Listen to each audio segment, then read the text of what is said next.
Greetings. This is Catherine again, and I'm here to share with you the second part of our curriculum mapping module with some case studies on how to create a good curriculum map. Thank you for joining me today.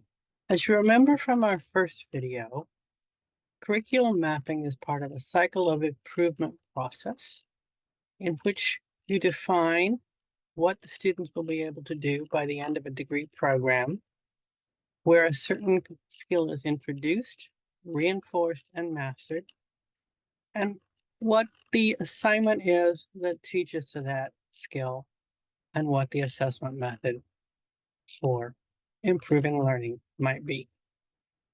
And as my visual also indicates, often when we go to do a mapping process, we find out that we need to do more work on defining program objectives and indicators. The cases we'll be considering today come from mechanical engineering, second languages and cultures, general education, and co-curricular programs.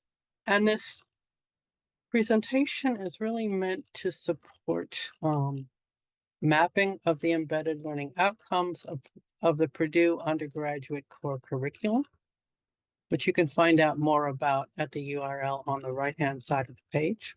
But it should have enough general purpose content to be useful for folks who are not at Purdue. At least that's my hope. So if you would go out into a search engine and put in the words Purdue curriculum map, one of the first things that turns up, at least in my search engine, is this undergraduate program map from mechanical engineering.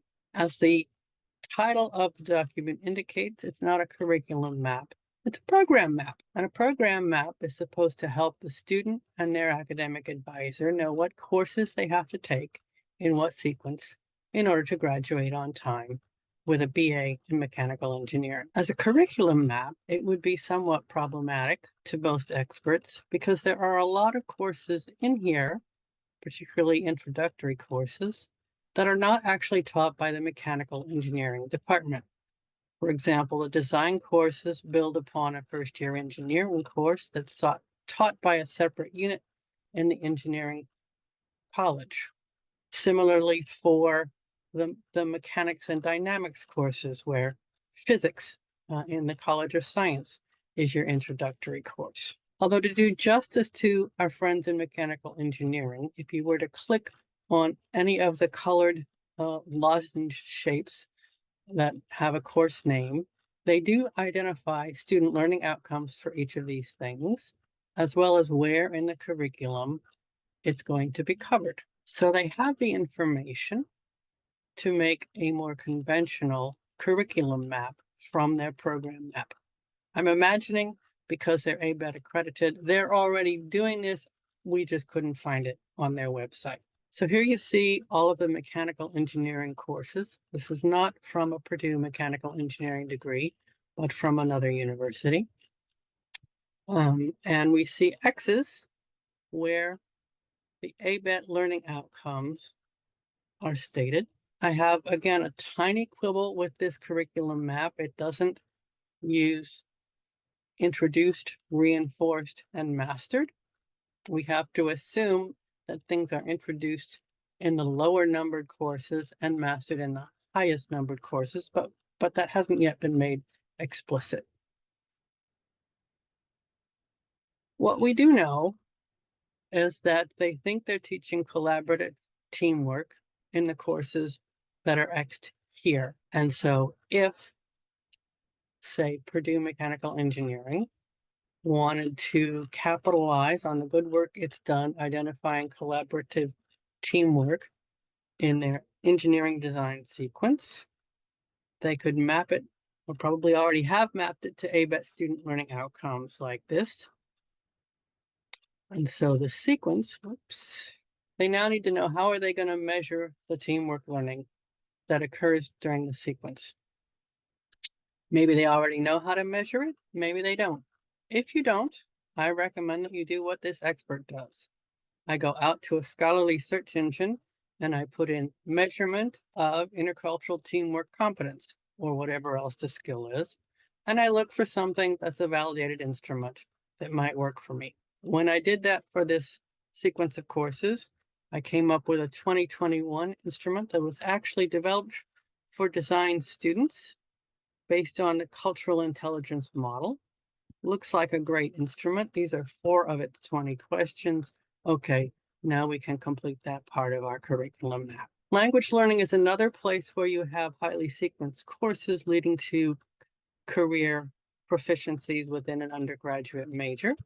And this is from the map of our Spanish major.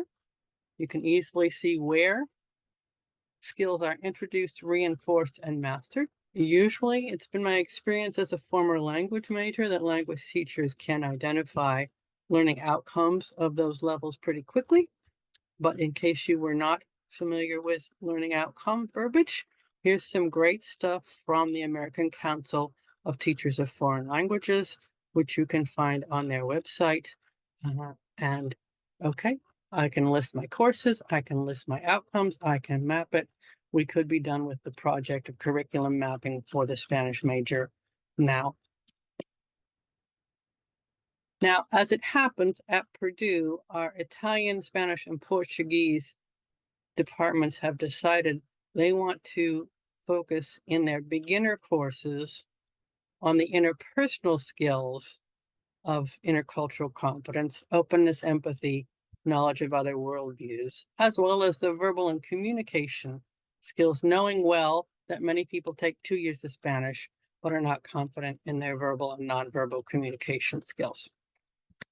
So this comes from a curriculum mapping project that's been ongoing at Purdue for about 1.5 years. You can find out more about that at the Elevate website, and you can find out more about the backwards design elements of building these into the Italian curriculum at the URLs referenced here in the Hubicle, the Intercultural Learning Hub. So here's a great model of a curriculum map. It's a little bit complex. Because it's so complex, I've given you a copy of it so you can download it and scrutinize it at your leisure in great detail. It outlines the general education copies for an Associate of Arts degree program and tells you along the top what the graduates will be able to do. Great curriculum map. I have very little to critique with it, but I will say 2 things about it before we move on. The first thing is number 6, recognize and respect. Recognize is a pretty low order Bloom's taxonomy verb. That may be appropriate for general education, lower division outcomes, but if it were me, I would want some higher order verbs. I'd want my students to graduate able to model respect for diverse cultures, to explain differences in cultures, to be able to predict where there might be conflict between cultural values and to create a solution to conflict that's respectful of diverse opinions. Second thing I want to mention, this is not really a flaw in the curriculum map itself, but quite often when you go to talk about learning outcomes and you put a non-cognitive outcome, there's going to be somebody on your curriculum team who says that's not an action verb, we can't measure it. So respect is an attitude, and you may find that some people, when they're looking at this curriculum map, says, how do we measure respect? Well, when somebody rolls their eyes, whenever I happen to mention that, yes, you can measure respect, I feel disrespected. We can measure that behavior in a meeting or on a campus. Similarly, you can go out to those scholarly search engines that I mentioned before and search for some work that some other academic has done to measure this attitudinal construct. And I've mentioned for you here Rubin's Behavioral Assessment Inventory, where to find it out on the internet, which measures RESPECT, respect. Find out what it means to him. Okay. Co-curricular, there is curricular in that, and many co-curricular departments do have a map for outcome delivery. To give you the URL for this would have been very difficult, so I'm telling you the initial URL at studentaffairs.assessment.org. Go there, access the Dropbox folder, look for the Learning Outcomes folder, and then in the mapping folder, you'll find a copy of this. Two things I love about this outcomes map is that they're very specific about what the students will be able to do after they engage with the career services interventions, and that they're not afraid of talking about values and personality as skills that you need to deploy in order to have career success. Again, we have the slight flaw that they're not using introduced, reinforced, and mastered, but are only indicating with X's where it's covered. I think this was probably posted one before the work was finished, because you'll see they haven't even finished filling in the color coding. So we'll grant them grace for sharing a work in progress. Speaking of sharing works in progress, here's another co-curriculum program, a leader with whom we are working on the Purdue campus, who has stepped into an existing set of student success programs. And we're trying to map and define what are the learning outcomes of those student success programs. The required courses, as it were, the required interventions are indicated in dark type with the asterisks. As you can see, we have some issues. Oh, the black type is what this leader put in where they're covering stuff in their programs. And the red ones are where an expert suggested they actually are probably introducing and leading into mastery. So this initial pass at a curriculum map has already told us that there's a lot of reinforcement, and we need to do more to give the students a sense of having mastered certain competencies, as well as probably look more closely at where we're introducing things that need to be mastered later in the sequence of interventions. So that's all I have to walk you through now. I hope that was helpful. There are some maps by discipline at Cal State Fullerton, University of Illinois Springfield, which may help you further in this. As I mentioned, our Sylmar Elevate project is putting up examples of good practice from Purdue, and you should come back to and watch that space for more Elevate outcomes, not just from the language learning departments, but also from biomedical engineering, nursing, and biology. And you can also look to some initiatives outside the US. This isn't just a US phenomenon. Again, thank you for joining me for this brief video seminar. I really appreciate the time you've taken.